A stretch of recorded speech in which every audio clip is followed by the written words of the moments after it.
Welcome to the RotoWire Fantasy Sports Jake and Joe edition, which will take place every Tuesday up until the actual NFL playoffs.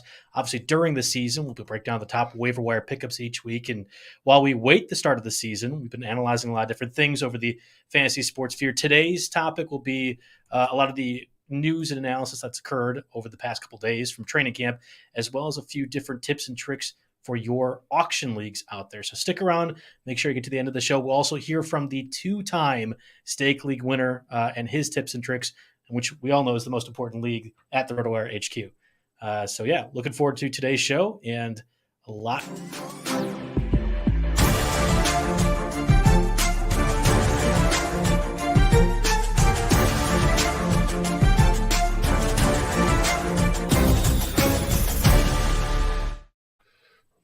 All right, welcome to the Tuesday, August 2nd edition of the RotoWire NFL podcast brought to you by Dynasty Owner. I'm Joe Bartel. You can follow me at JB Fantasy Sports, and here alongside me, as always, is Jake Letarski. You can follow him at RotoJake.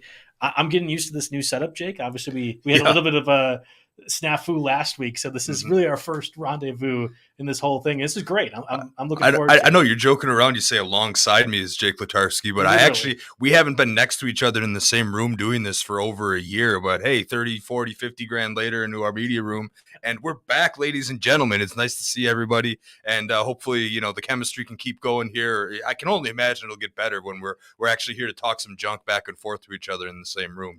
It has to. All the Culver's board bets mean so much more now. I can see your face in person. Yes, you're going to bang the table and slam the walls, and I'm glad everything didn't just shut off when I did that. But no, we're ready to go. This is going to be fun today, Joe. All right, before we get started, again, we're talking news and notes over the last 2 days for training camp, as well as some auction league strategies. Before we do all that, though, we do have to give our shout out to our sponsors, Dynasty Owner. Do you love fantasy sports? Are you ready for a new challenge this year? Dynasty Owner is the new way to play fantasy football with real NFL salaries, adding the strategy of running an actual NFL franchise. Dynasty Owner provides a unique and challenging experience that'll test your skills as an owner and general manager. You'll have complete control over your team's future. You can build through the draft, make trades, sign free agents, and manage your team's salary cap. Can you create a dynasty of champions? Sign up now at dynastyowner.com and use promo code ROTO5. That's ROTO5 to receive $5 off your new team. You are listening to right now the Dynasty Owner champion of the expert leagues. I can personally vouch for this platform, although I've had to trade off my entire team because Jamar Chase and Cooper Kupp are probably going to get too expensive. I've loved the format, and I have been successful. And I can guarantee you that if you're listening to this podcast, you'll have a few tips and tricks from me that can help you out in that platform too. Mm-hmm. So, hey, I'm the two-time runner-up in our Dynasty Staff League, I think. Yeah, but I won. Henry. You should have already won this. Yeah. 3 years ago we drafted. I took Jonathan Taylor and Derrick Henry, and guess what? Here we're back. I think I've won once and have been runner-up twice, and intend to win this year as well. Yeah, you have a pretty stacked team, which we're not going to advertise for that because that's next week's podcast, the Dynasty and Keeper League conversation. We'll do a little Keeper League next week. All right, that's fun. I mean, later on in the show when we do auctions, we can kind of address the whole concept of inflation when it comes to Keeper Leagues, and that's an interesting one. I think it's one of the best ways to play Keeper Leagues, in my opinion. But we got a lot of news and notes to go over here from dating all the way back to the weekend. I know Nick and Jeff they previewed a couple of AFC divisions yesterday. Did a great job there. Of course, in previewing the AFC North, they had to talk about Desean Watson a little bit, right? Because there's really no way around that. So, I mean, we have to kind of start with that. That's the headliner here. And, without getting too much in Roger Goodell and the NFL's random punishment generator wheel here, how, you compare various, weed and gambling suspensions to this, which is, way more of a serious type of situation here. And the suspensions just aren't adding up. And also, by the way, I don't buy the argument that says, oh, he was suspended all last year. No, he wasn't. Right, dude got paid. He sat out and he got paid. So we can't even talk about that.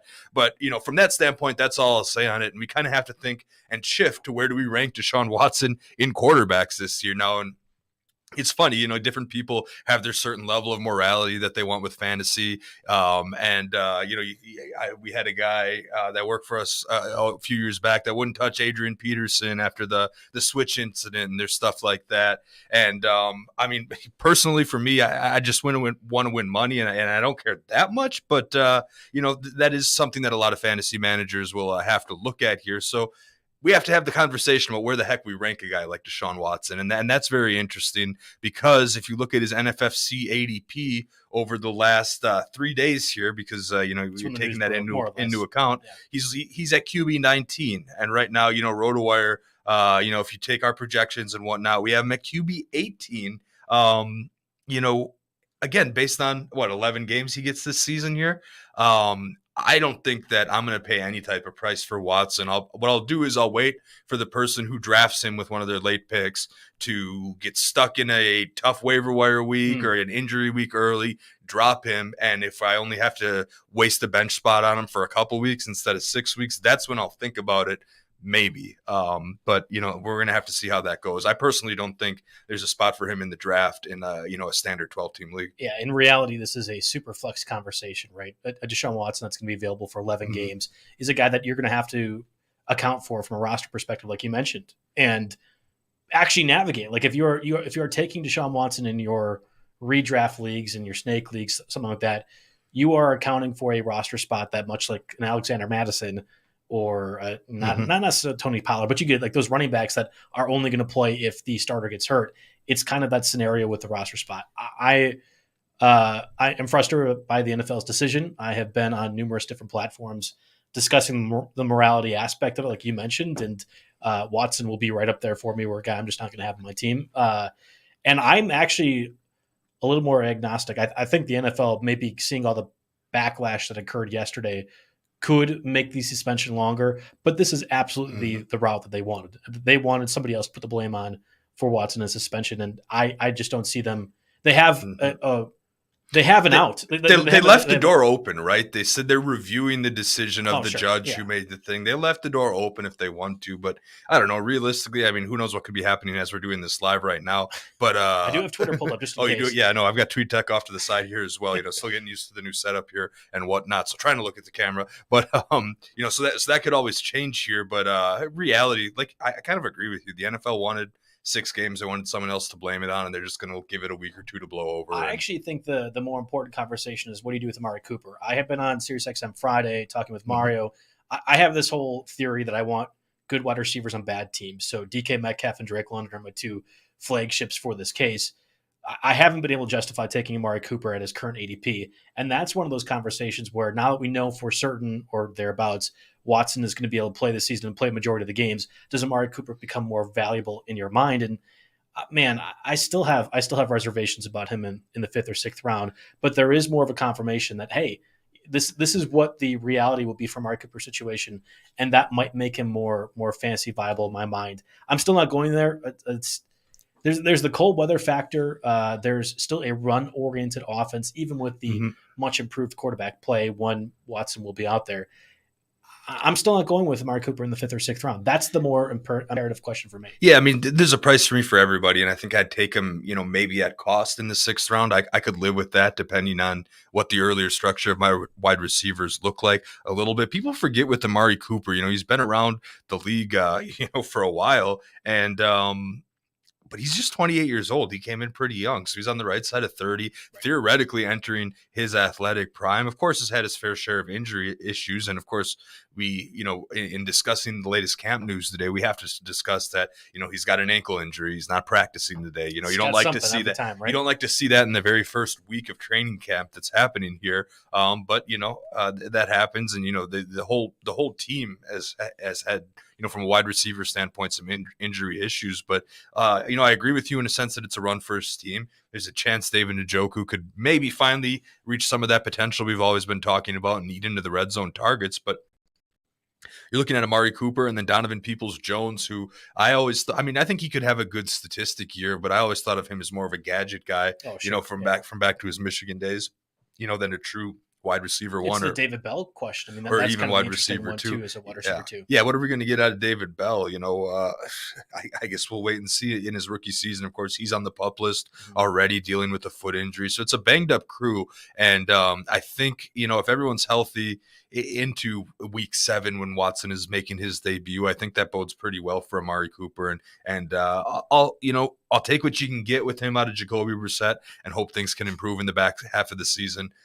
So I'll take a 6th round price on Amari Cooper. I'd be okay with that, especially, 3 wide receiver leagues are starting to become, the common now, right? Yeah. You don't really see too many leagues with 2 wide receivers unless they're loading up flex spots there. So, 3 wide receiver leagues becoming more prevalent, and he's never been a huge PPR guy really, but I like the 6th round pick. 5th round, I'd be looking around. His ADP right now is 68, so looking like a 6th round pick here. But I don't know if I get a shot at a guy like Elijah Moore who has such crazy upside. Elijah Moore's ADP is just 3 spots higher than Amari Cooper, so that's the decision I have to make. I have to go with the upside pick instead of the theoretical floor pick in Cooper, which could always tank, based on quarterback play. Chris Godwin is 62. I don't know if Where's I love Michael that. Thomas in that? Where's Michael Thomas in that guy? Yeah, it's a good transition because we do want to talk about Michael Thomas. He's all the way down at 78. So if you're in the 6th round, Thomas is a guy that if you're doing late drafts that if we recommend, I presume if he's out there in camp and getting along, I presume that his stock could rise a little bit here. So I'll interject because he came off the PUP list. I think it was Friday, or at least there's conversations I was going to. He looks great in camp. Like, have you seen the clips thus far of Michael Thomas running around? And I try to purposely avoid watching this individually selected. It's the Saints putting this out there, right? That too. It's the Saints that are putting these clips of Michael Thomas, but he was a guy entering this season that I wanted no part of, and really for the last 2 years I've wanted zero part of Michael Thomas. It's worked out great, but he looks fluid. He looks great after the catch. Obviously, the hands were never an issue with Drew Brees, and while I don't think Michael Thomas will be the Michael Thomas of 2 years ago with Sean Payton and Drew Brees as your quarterback, it's not like Jameis Winston's that bad, and I don't see this offense dramatically changing things. If anyone, there's going to be Kamara that I believe is going to be different from an offensive perspective from 2 years ago. So if you're saying, over under 6 games for Kamara, because that becomes an interesting fact too. How many Kamara targets could Michael Thomas eat if we miss 6 games for Kamara? We can guess, but Goodell's going to spin a wheel, right? And the outcome is going to be 6, 8, 10. Who the heck actually knows? Yeah, I think the Kamara situation is the one that comes next after Desean Watson had his more or less resolved. I only bring up Michael Thomas. He looks good in camp. I feel watching those clips, and you're right, maybe I shouldn't be. Maybe I have different opinions. But watching what he's been able to do right now, I have a little remorse that I don't have enough Michael Thomas shares or any. And I think that's going to be something I try to correct if you're talking about his ADP in the 7th or 8th round. I would take Michael Thomas right now over Amari Cooper, and that's not something I would have said 2 weeks ago. Yeah, absolutely. I'm going to have to go ahead and deposit again and join some more best balls on Underdog, just so I can get a little bit. But yeah, it's interesting because we talked about Cooper in the 6th round and would you take Michael Thomas over him? I think as we get a couple weeks from now and as Thomas practices more and stays healthy, you're not going to be able to wait that extra round for Thomas anymore. I could see that ADP creeping into the 6th round a little bit. So I guess that's the one slight advantage of early drafts is getting your opportunity to buy lower on these guys. Yeah, that's what everyone says. Naji Harris exited practice yesterday, right? He hasn't practiced today with a foot injury. Coach Tomlin said that his foot was stepped on. Okay, great. There's no reason to really rush back their bell cow in this situation if it really is indeed a minor aggravation to step on. It would sound like that's not painful, but okay, great. It's different from even turning his ankle, right? Because if you turn your ankle, that's something that could bother you a little bit. This, you just, you got a bruise, you sit down, right? Yeah, Harris is going back into the 1st round, early 2nd round right now in terms of his ADP. That can vary on different sites. I was lower on Harris last year because I just didn't think he was that good of a player. Obviously, the amount of touches he had, whether it was carrying the ball or catching it from limp-armed Ben Roethlisberger, really catapulted him up to the top 5. Are you drafting him with the assumption that volume that he had last year is guaranteed to occur this year? Yeah, so I can't really say that he'll have the same type of volume here. That's the biggest concern, right? Because Ben Roethlisberger was the king of checkdowns here, and I know this take's been rehashed over and over again. There's no way they might want to curb his workload a little bit, which I could see that being a legitimate concern here. You don't want to run this guy completely into the ground, and of course, Jeff and Nick were talking about this yesterday. It's not like Mitch Trubisky is the guy who you think of when it comes to deep ball throws, who's currently, sitting at first with the first teamers in camp. Really struggling right now. Yeah, too. Kenny Pickett hasn't looked the greatest in camp. So, all those people that thought it might be Trubisky to start the year, maybe there'd be some checkdowns, but I got to imagine that, Trubisky, well, I mean, you compare him to late stage Big Ben, how close are you there really? But I have to imagine the volume will come down a little bit. And I don't know, this foot ankle news, whatever you want to call it, doesn't really change how your outlook. It shouldn't change your outlook on Naji Harris. Now, the interesting thing is the NFFC has him at 7 overall. If you look at the last 2 weeks, if you isolate the last 2 weeks, he's going 7 overall. So you got Jonathan Taylor, McCaffrey, just to recap here, and then Kupp, Jefferson, Eckler, Chase, and then comes Naji Harris. In my personal rankings, I have Dalvin Cook ranked above Naji Harris, and I have Derrick Henry ranked above Naji Harris. And I think I teased it last week a little bit how much I love Derrick Henry. I took Derrick Henry 5th overall in a full PPR league. The fact that even though he wasn't effective, that he was able to come back for the playoffs last year. And, of course, they're going to set him out the preseason because why would they play him in a preseason game? Sure. It just has a bounce-back year. He was well on his way to his second consecutive 2,000-yard season. So, Harris, I like fine. I don't hate his fantasy outlook necessarily, but I just don't think I'm going to have a lot of shares of him because when given the choice between Cook or Harris, Henry or Harris, Jamar Chase, Eckler, Jefferson, Kupp, McCaffrey, Taylor, obviously, I'm taking all of those guys over Harris. So I guess that puts me, that puts Harris at number 10 or number 9 in my overall ranking. Sure. So then I have to make the decision, okay, Harris or Devontae Adams, Harris or Swift, Harris or Mixon. Harris or Mixon is where it gets really, really tough for me when I'm making a selection. But I think I lean Harris, but the gap's narrower for me than it is for most. I've went one Harrison, one Mixon in one of those spots. Now I've been doing. Hey, if you can get them both at the turn and not have to and have your 2 running backs filled, I'm totally cool with that strategy. In different leagues, I've went one with Harrison, one with Mixon. Mm-hmm. I'm taking Dalvin Cook over both of them. That's Definitely. I think by the time draft season comes around, Dalvin Cook will be taken in the top 3 of most drafts. Again, I'm using top the NFF. 3? No, Dalvin Cook. No. Oh, Dalvin Cook over McCaffrey, right? No. I don't think that's going to happen by the end of drafts. I think Dalvin Cook is a top 7 pick will be more or less guaranteed. But with those wide receivers like Cooper Kupp, Chase, and Jefferson, each one of them is going to be going within the top 4. So there's no way Cook is going over them. I think as we move to some more, actually, I don't know if standard leagues are, obviously it's going towards PPR 3 wide receivers. So we're seeing these wide receivers come up, though.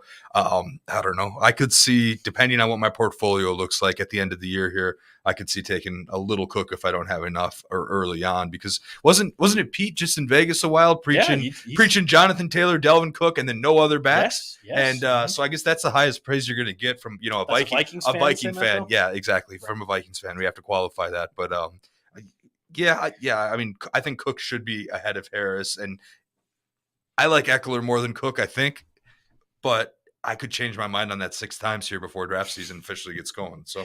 Let's continue on with a few of the other news and notes. We had T. Higgins back from a shoulder procedure. Obviously, Joe Burrow is going to be out for most of the preseason. That happened last week, and I said, no, I've had an appendectomy. I know that you're not going to be playing, and no one really commented. And then that was like news this week that Joe Burrow's not going to practice for a while. Like, yeah, that's exactly what happens when you have your appendix removed and you have surgery there. Okay, great. Doesn't really matter. I'm not really worried about. I think Burrow actually could be limited week 1. Like, I would not be surprised if he doesn't play, but whatever. He will be fine for most of the season. From the appendix? Yes. All right. I guess I've never had it happen to me, so I don't know. There's no way you're like moving around and playing an NFL game, even with the amount of resources NFL teams have, and being super effective week 1 after that surgery. That's not. They're just gonna stick him an IV and with all it's the not magical. An IV thing. You'll stay hydrated. All the whatever. Okay. It's fine. Burrow will be fine for most of the season. So will Higgins. So my question to you, Jake, is who is a better value in your opinion right now with their current ADPs? Jamar Chase, who is a top 5, top 6 pick, or Higgins, who ends up being around that 20 to 24, 24 to 7 range? Yeah, as much as I like Jamar Chase and as much as I got burned by him in fantasy title games last year, it's very tough for me. I've seen people aggressively take him over Kupp and Jefferson. I don't think I would personally do that. He's clear number 3, and of that group. And like I said, I've already put my money where my mouth is once with the 5th overall pick, had a chance to take Jamar Chase, took Derrick Henry instead. So I guess, that alone should tell you how I feel. I personally love T. Higgins, and I think they're both going to be very good, very solid, have very productive years here. Burrow is going to, I don't know what his MVP odds are off the top of my head, but he could be a very nice sleeper bet for that. I think this offense is going to, be just high powered enough to get both of these guys 1,000 yards and possibly double-digit touchdowns here. I have T. Higgins as an $8 keeper in one league, and I love it because right now, you're paying a 3rd-round price for T. Higgins, which is maybe a little high, but you look at guys around him like AJ Brown. There's quite a bit of uncertainty there. Travis Etienne, with the possible timeshare coming off the injury, we'll see. According to the training camp buzz that's been going on, he has been obnoxious. Not Etienne, but it's been the amount of coverage he's been getting, yes, especially in among fantasy football. I guess we're not guilty of this, but the fantasy football community at large maybe is a little guilty of this. So the line for me is like T. Higgins or Michael Pittman because I like both of these players a lot. And by the way, in my JT Derrick Henry league, Michael Pittman is also on my team. So, I think he's just going to be a target machine.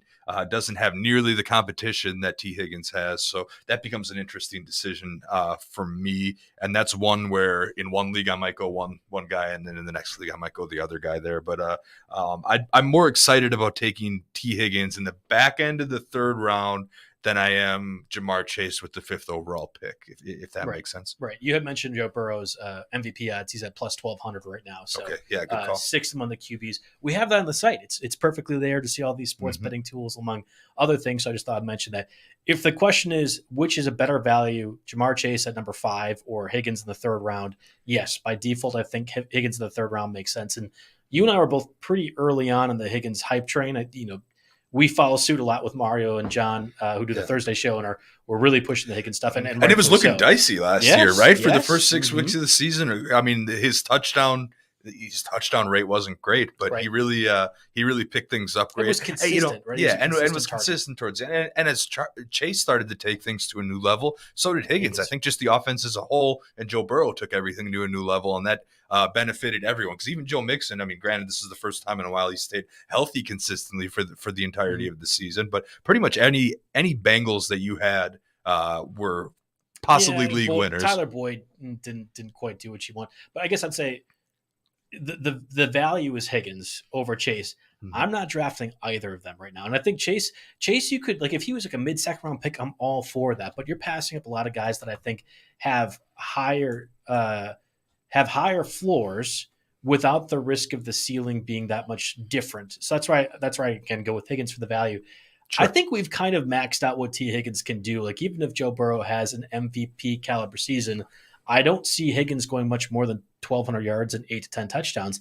And that's, again, depending on if Jamar Chase is healthy too. So I kind of want guys that I think could be even better than where I'm currently drafting them. Maybe there's a value to having a safe floor. And again, I think Higgins is more or less safe. Yeah. But if you said Higgins has 1,000 receiving yards and 7 touchdowns, you wouldn't be exactly happy about that in the 3rd round. And it still seems the possible. Ultimate floor guy there is Keenan Allen here, whose ADP is 1 spot above T. Higgins. If you're going to be the most conservative drafter possible, that's your pick because you're buying Justin Herbert, you're buying the Chargers offense, you're buying a ton of targets, and in PPR, Keenan Allen will get more receptions. But I think Higgins finds the end zone more, and he finds more big plays. We had a couple of actual relevant injuries to lesser guys. So I guess I'll rattle them off to you, Jake, and I want to hear which one do you think is the most important. So we had Skye Moore injuring his hip yesterday.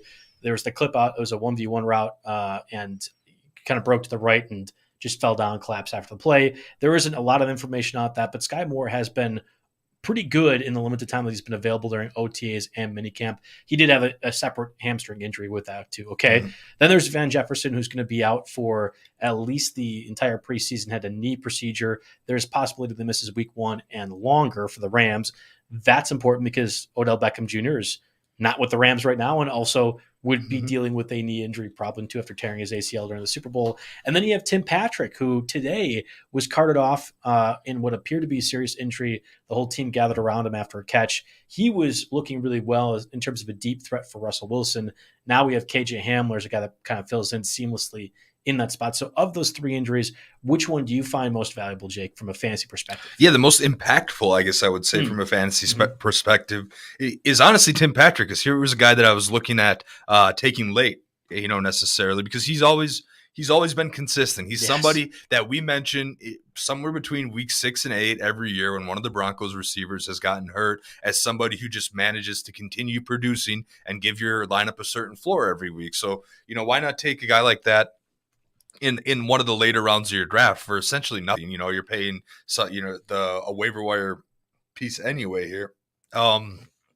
I don't know what to feel about KJ Hamler as a direct result. I'm just going to assume the Patrick injury is kind of serious for now. I would too. Yeah. Hamler, I guess Hamler takes his place as a late round flyer, but he's also a guy you cut after week 1 or 2 if he's not getting the targets here. Yeah. I think if anything, it just helps the Sutton-Judy combo here and makes me feel a little bit better about where their ADP is at than I did a couple weeks ago. But of course, now we'll see how much their ADP adjusts accordingly, but I would feel better taking them at value. Yeah, it's interesting. Mario had been mentioning KJ Hamler when he's been doing these underdog features as a last pick, 18th round pick, best ball.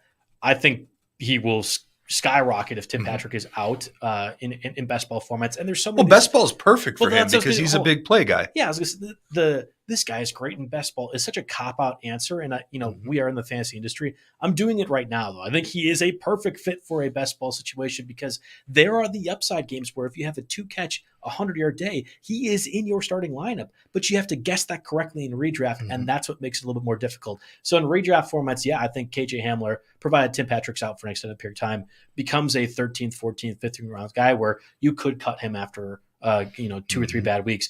But in best ball is a situation where I'll be more aggressively targeting him, and I will take him over a lot of those later round depth running backs that you're just hoping things work out right. I get that guaranteed pop-off game for Hamler, which by all accounts will occur if Tim Patrick is not playing much for the Broncos this season. Exactly. So, you say Russell throws the ball 30, 35 times a game. Sutton and Judy are definitely getting double digits there. You throw 4 to 6 to Alberto.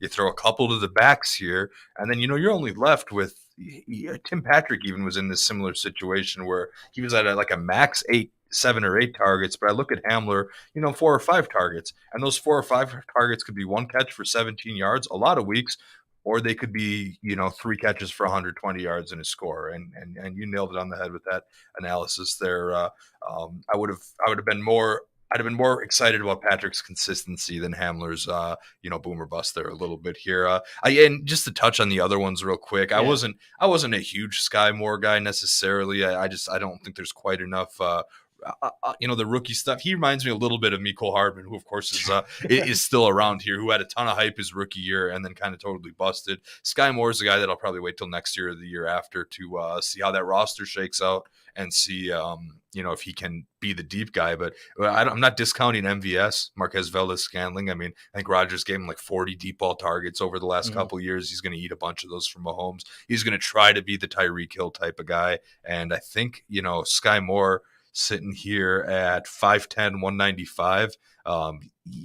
They're hoping that he can be that little speedster that takes the top off the defense, but I think MVS will have that role taken. They all kind of cannibalize each other, MVS, Hardman, and Moore. I'm not sure there's one that separates. Yep. Again, if you're rostering a Chiefs wide receiver, I think it's Juju Smith-Schuster as the guy that is the most impactful target. And we don't know what that is going to really look like because this is his first year with the Chiefs, but it's Travis Kelce and Schuster. And then after that, you're having to put together some weird Chief stacks for me to be able to roster them. Yeah. There is one other news item that we should talk about today, and it's Irv Smith had surgery on his thumb.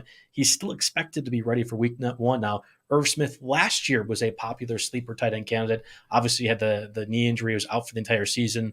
Tyler Conklin, or I think he was out for some of the season. Tyler Conklin kind of emerged as this Conklin guy. got mentioned 4 times on our waiver wire show, and then never did a whole lot of anything. It's perfect, yes. Conklin's no longer with the Vikings over in the Jets. If Irv Smith is back week 1, I'm not terribly worried. He was going in that tight end 12 through 18 range, which I've said on a number of occasions is kind of this quagmire of guys that, I might like, but I have to have X situation work out for them. you all have your personal favorites, people listening to the podcast, watching on the YouTube show. You all have one of those tight ends that you like more than the other. Okwuegbunam Alberto is the guy that I like quite a bit, and I think you do too. Irv Smith was in that category for me, and so was David Njoku. I think probably now a little bit more so with Desean Watson, who's possibly settling. Where are your thoughts? I'll admit that I'm doing my first tight end 2 deep dive like right now at this very moment here. I haven't kind of thought about it, but his ADP was sitting at 13 over the last few days. Obviously that's going to fall off now because no one likes to see an injury this early, but I would have taken Noah Fant or Alberto, ahead of Irv Smith anyway, the way it was, I believe. So it doesn't really change much for me. Okay. Yeah. I think I will still confidently draft Irv Smith if he's falling. But there is some injury concerns, I think, over the last 2 years. And the thought was, wow, they have Adam Thielen, Justin Jefferson, and nobody else. And they use their tight ends quite a bit, so that's where Irv Smith's value was.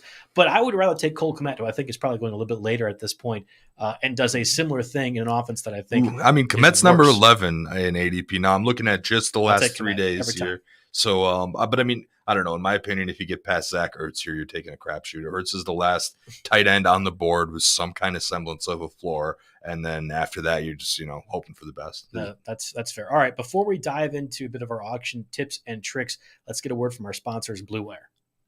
Okay, so we're back, and I know we've been teasing this a little bit about what we're going to talk about, especially when we're doing these shows and we don't have the regular season talk about waiver wire pickups. You and I, Jake, have always tried to focus on ways that we can help a newer audience member from a fantasy sports perspective. I will always recommend auction league formats as the way to go. But maybe if you're a newer person, there's a little bit of concern that comes with it. You have to budget things a little bit better. Yeah, it's always a tough sell for your league, right? So, people that are just kind of fringe fantasy football people they're afraid to do it because it requires a little bit more preparation. You have to have an auction value list with some general values, some rough values for your team. I always say, with auction, I think I've used this line every year on this show, but it's like Pirates Code, right?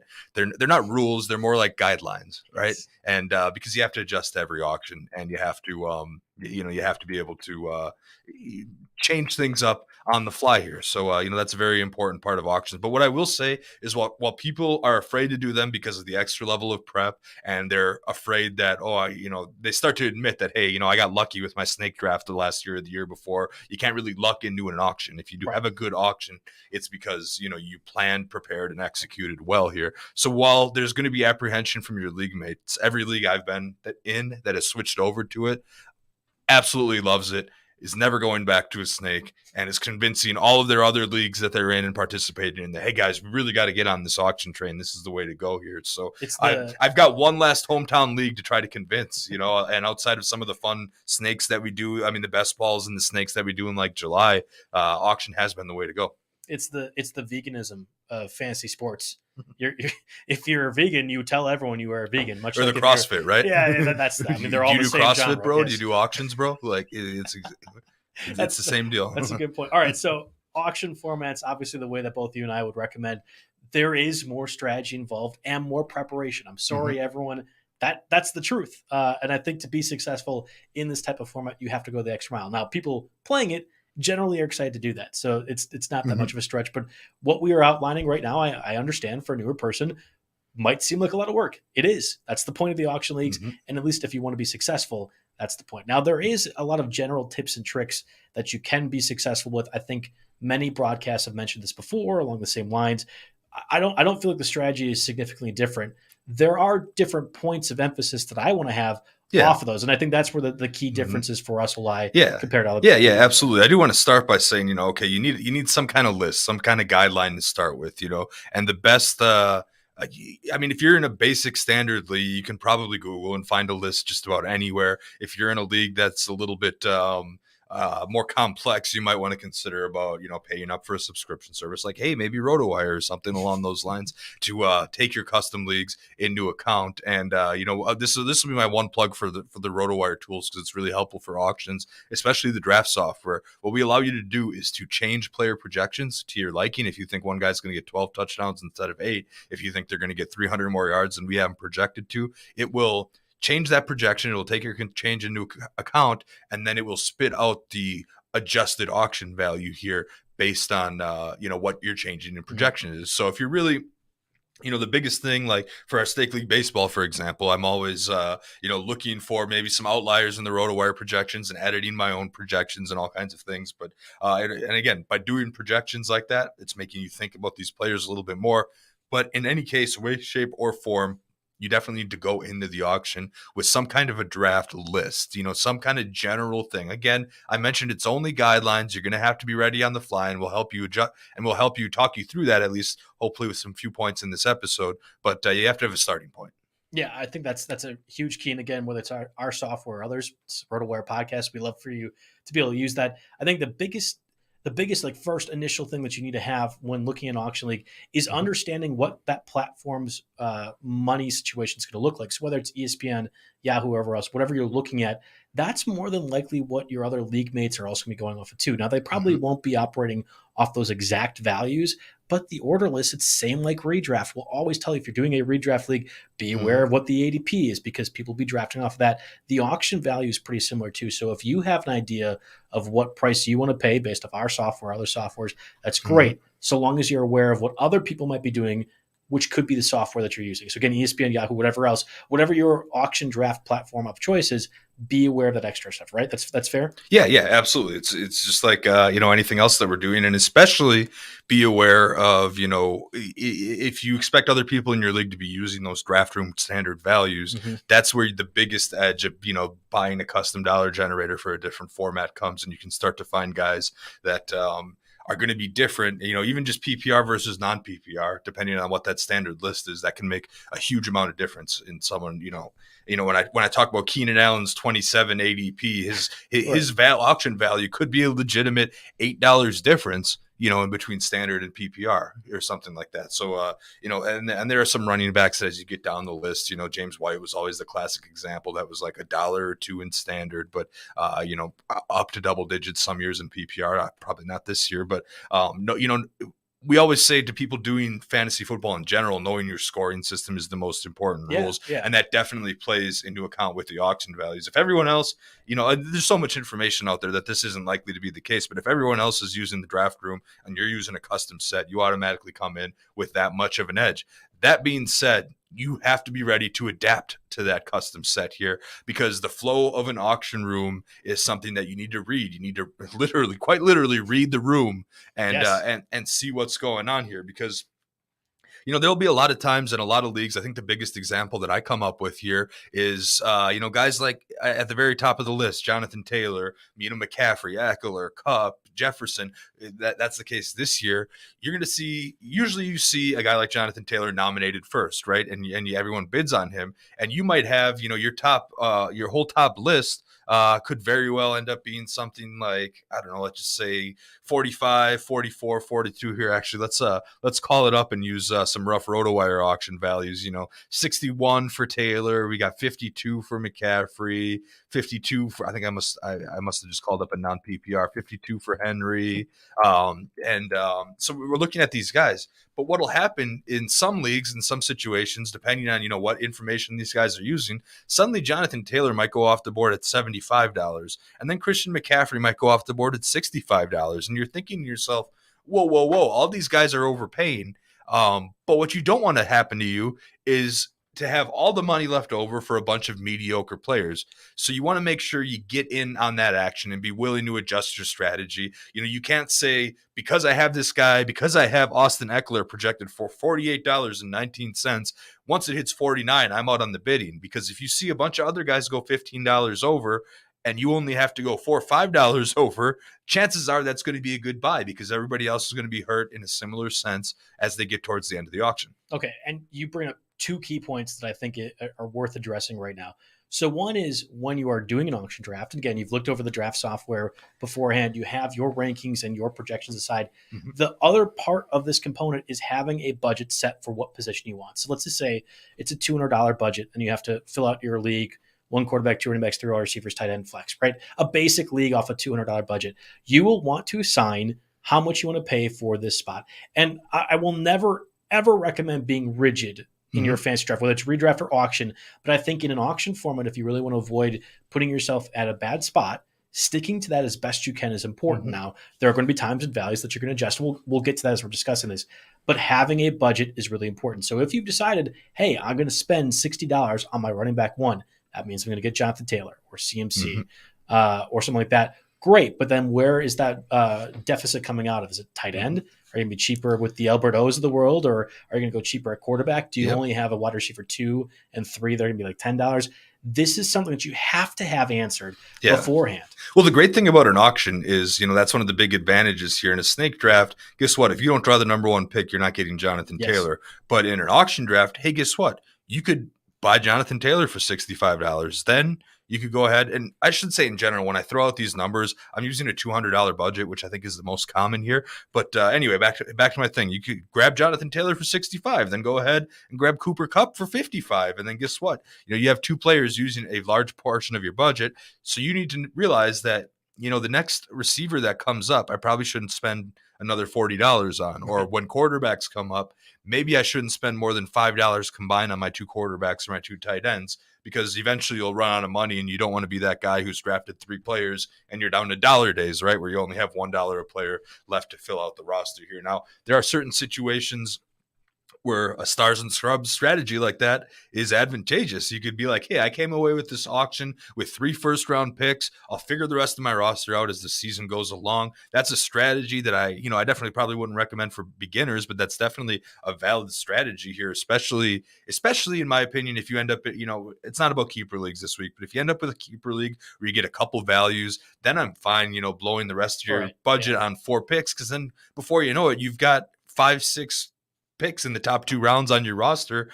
Screw your bench. You can worry about that on the waiver wire. That's what we're for. That's what Joe and I are here for in season here. So, stars and scrubs is a very valid strategy. You definitely have to be willing to go over the general consensus on some of these some of these players. But I think for the most part, people want to go to a balanced approach. But I do want to say that with a balanced approach, balanced among your starting lineup. I think you want to have at least 80%, if not more, of your roster, of your budget into your starting lineup as opposed to your bench. Because if every single player on your team costs you between $10 and $15 and you have the most perfectly balanced team, guess what? You're going to have some real tough roster decisions each week, and you're going to have a roster full of 6th, 7th, 8th round picks with no supreme talent here. So balance to some degree here among your starting lineup if you can, but again, not going too balanced.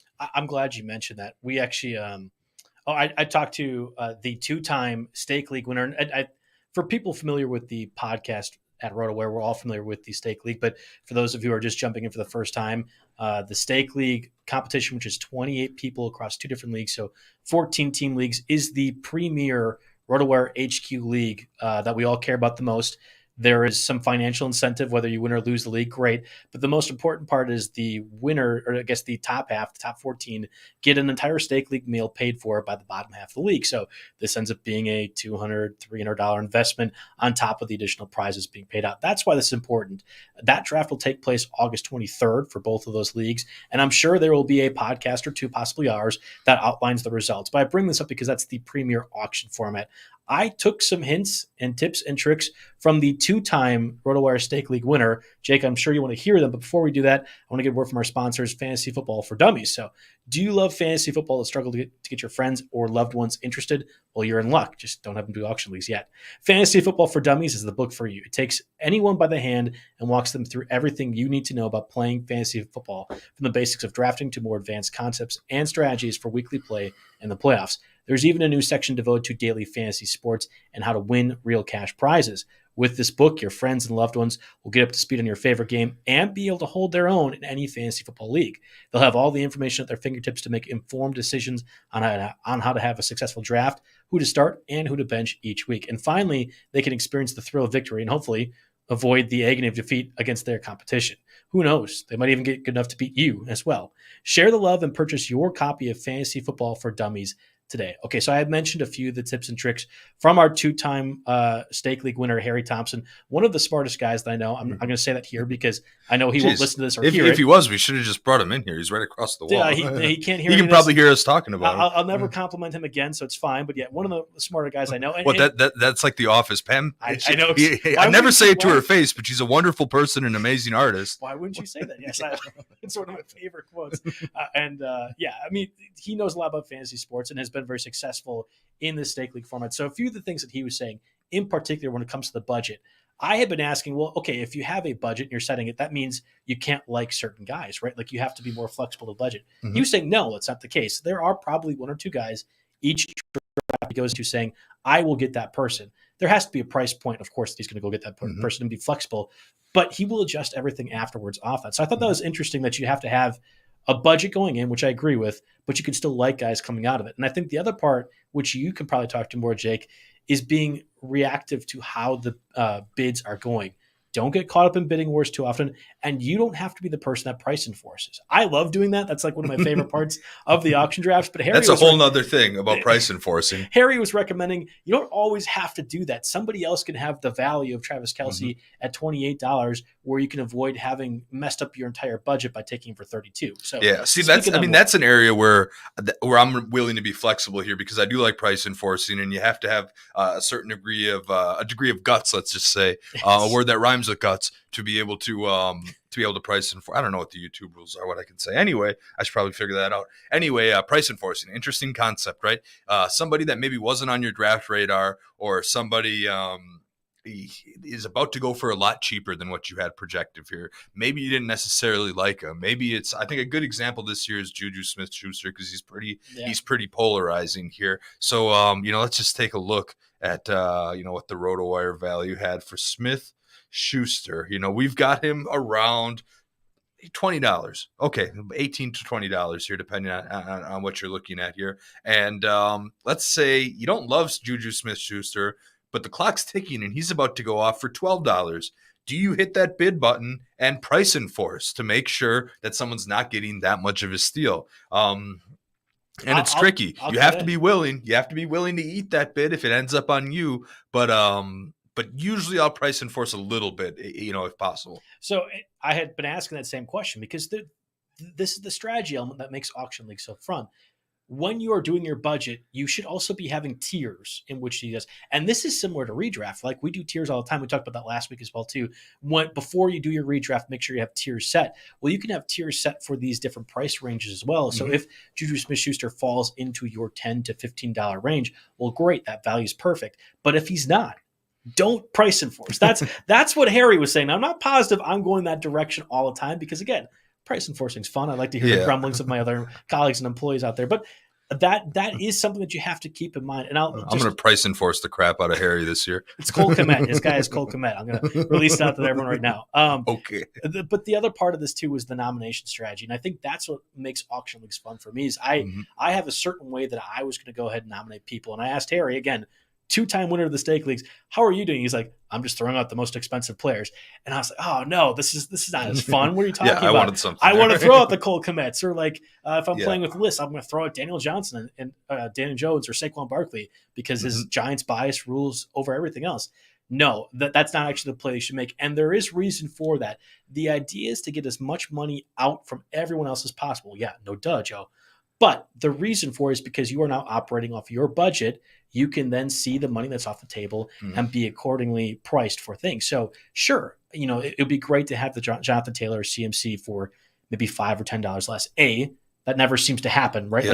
Like you never really look at those values. Yeah. But B, you can also have that money off the table to then go get the guys for a cheaper price that you might actually want. Yeah, they're kind of a transition point in every auction for me, right? There's a point at the beginning where I'm trying to nominate, like if I go in, okay, so my personal thought is, Jonathan Taylor, I'll buy him at the right price, whatever. I don't have to have him. I'll let him go if I need to. But one of the first players I might nominate is Christian McCaffrey because I know that I would have to get a crazy, wild, steep discount to even really consider him with his injury history. I don't trust him. I don't trust whoever's going to play quarterback for that offense. There's a lot I don't trust about that. I'm going to probably be very limited in my exposure to him. So because I don't like him, I will throw him out there. I will make somebody else spend $50, $60 on him.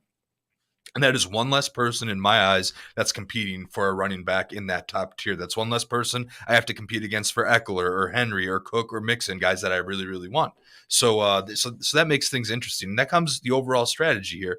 Do you nominate guys you want or guys you don't want? And early on in the draft, I'll nominate some of the big guys, especially if they're guys that I'm not super high on. I'll also like to nominate hype guys, especially knowing other people that are in our league. So ETN is a perfect nom, at some point, because he is he's just a hype guy that people like and that he's going to come back. I'm not so sure. It has to be the right price for me.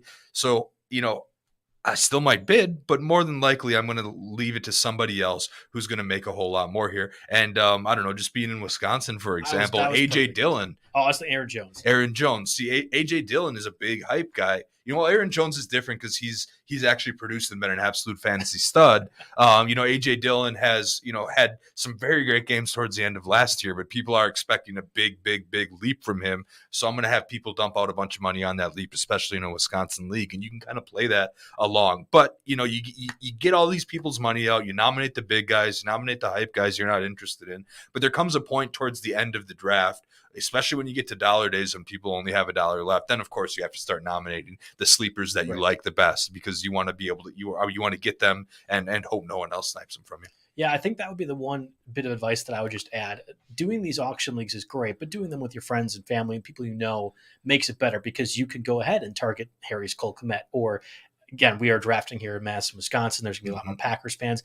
I will put an Aaron Jones out there. Jonathan Taylor probably gets the UW-Madison tax as well added to it. And if you are able to be diligent and responsible and not dive into those things, great, because you're able to take advantage of somebody who might think you are going to. Again, I'm a Packers fan through and through, but you will not catch me going super aggressive on Aaron Jones when I believe he's going a higher price. And the same thing goes for a lot of different things. So being mindful of those prices, those flex points as well, I think is a key part. And again, I'll stress from the two-time winner himself, having that budget and being stringent with that budget to a point is going to be one of the most successful things you can do to be proactive in a auction draft situation. Now, Harry always likes to have depth at the end, having dollars for $10 to $15 players for the flexes and superflex. That strategy isn't always a league winner. You talked about stars and scrubs. I see that specifically in DFS basketball, but auction basketball I think happens a lot too. That can work provided there's people that are healthy and play the entire season.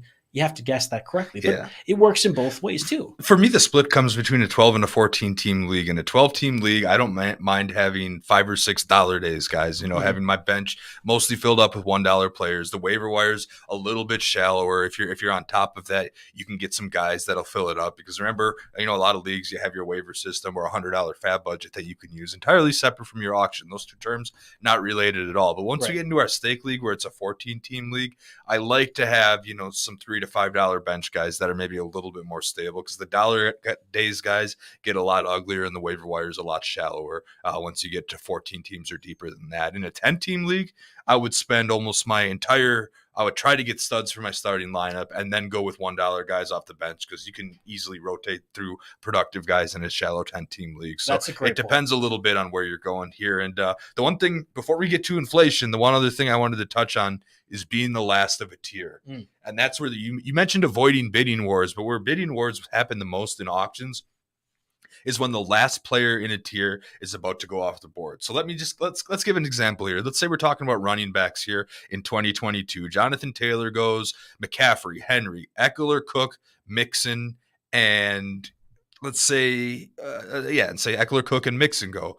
Now you're looking at Naji Harris and maybe Nick Chubb, and that's where I define the cutoff of the tier, me personally, where, after Naji Harris, after Nick Chubb, you go into Kamara with the suspension situation, and then it crosses down to a line of guys you just maybe don't get quite as excited about, Fournette, Javonte Williams, James Conner, Antonio Gibson, Aaron Jones, Montgomery. There's a clear breakoff between that group that I said and, Eckler, Cook, Mixon, Harris, Chubb. So you have to start thinking about where the draft is at in terms of running backs. And if Chubb is the last guy that goes, before you know it, Chubb's going to end up going for as much as Derrick Henry, because there's going to be 3 or 4 managers that realize I don't have my RB1 yet. I better dang well get him, because I don't want to be stuck with a bunch of middle of the road guys that have risk attack. I don't have my guy. So you need to anticipate a couple steps ahead of time, maybe get in a little heavier on Mixon or Harris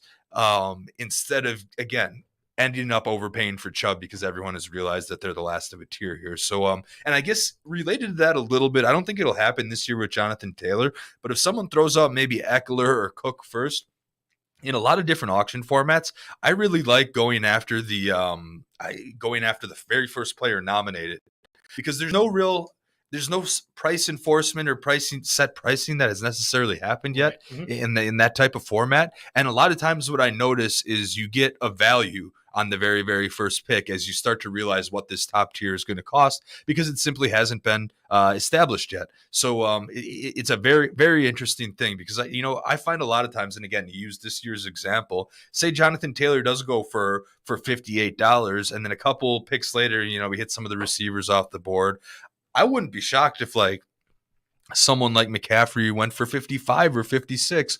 I think there's $8 to $10 between those players, but it'll be narrower as the pricing gets set. So don't be afraid, because I think a lot of people come in, thinking they're going to have this grand plan to save their money. Right. Yes. But don't be afraid to go after that first pick too. And like I said, don't be afraid to go after the first pick. And the other commandment was don't wait till the very end of the tier. Try to anticipate that and get ahead of yourself a little bit. Let's table the inflation conversation for next week. We are going to be doing a little bit more keeper dynasty conversation. I think the inflation can fit in well with that, as well as the leagues that you've been in, Jake. And mind, I'm hitting different things over here.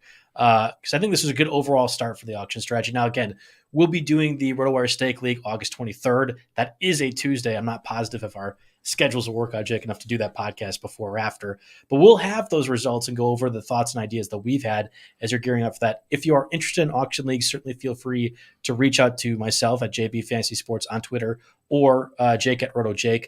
Otherwise, stick around for more podcasts. The rest of the week is going to be lined up with a lot of excellent news and analysis of training camps, injuries, things like that. But again, next week, we'll do more of the Dynasty Keeper conversation and touch on the inflation stuff that Jake is talking about. So thanks, everyone, listening. This is RotoWire Fantasy Sports Today, brought to you by Dynasty. We're signing off.